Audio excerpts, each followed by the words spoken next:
रियासत आंध्र प्रदेश के पार्वती मानियम जिले में एक हाथी के हलचल मचाने और खानगी बस पर हमला करने का वाकया पेश आया है।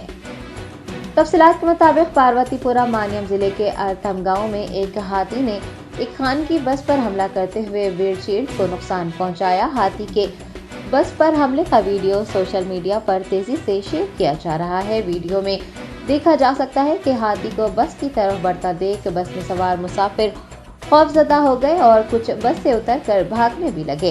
हाथी के इस हमले के सबब वहां कुछ देर तक गाड़ियों की आमदोरफ्त भी मुतासिर रही। बादशाह बस ड्राइवर ने हिम्मत का मुजाहरा करते हुए बस पीछे की सिमत चला दी, जिस पर मुसाफिरीन ने राहत की सांस ली। बादशाह हाथी को वहां इकट्ठे लोगों के पीछे भी दौड़ते हुए देखा गया है। मुकामी लोगों ने इलाके में हाथी की मौजूदगी और हलचल की इतला जंगलात के ओहदेदारों को दे दी है।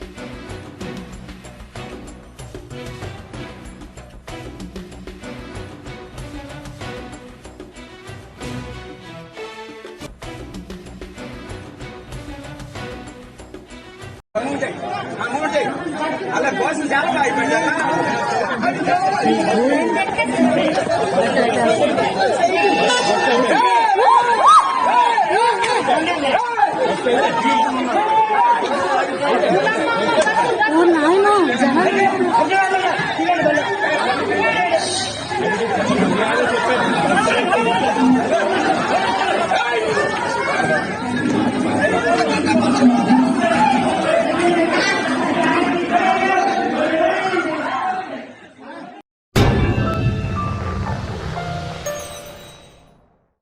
Germanton super speciality hospital, doctor Mir Jawad Zar Khan, senior experienced orthopaedic surgeon, bone fracture, joint replacement, hip replacement और स्पाइन सर्जरी कामयाबी से अंजाम दे रहे हैं। इसके अलावा neuro surgery, cardiology, gynaecology, dental, general medicine, dialysis और फिजियोथेरेपी जैसे शोबाजात में इंतहाई कामयाबी के साथ वाजबी फीस में इलाज किया जा रहा है। शेयरिंग और प्राइवेट रूम्स, अस्पताल में 24 घंटे MRI, CT scan, 2D digital x-ray, ultrasound, operation theatre, ICU और लैब की सहूलत दस्तयाब है। आपकी उम्मीदों के ऐन मुताबिक Germanten super speciality hospital, pillar number 150, Attapur, Hyderabad.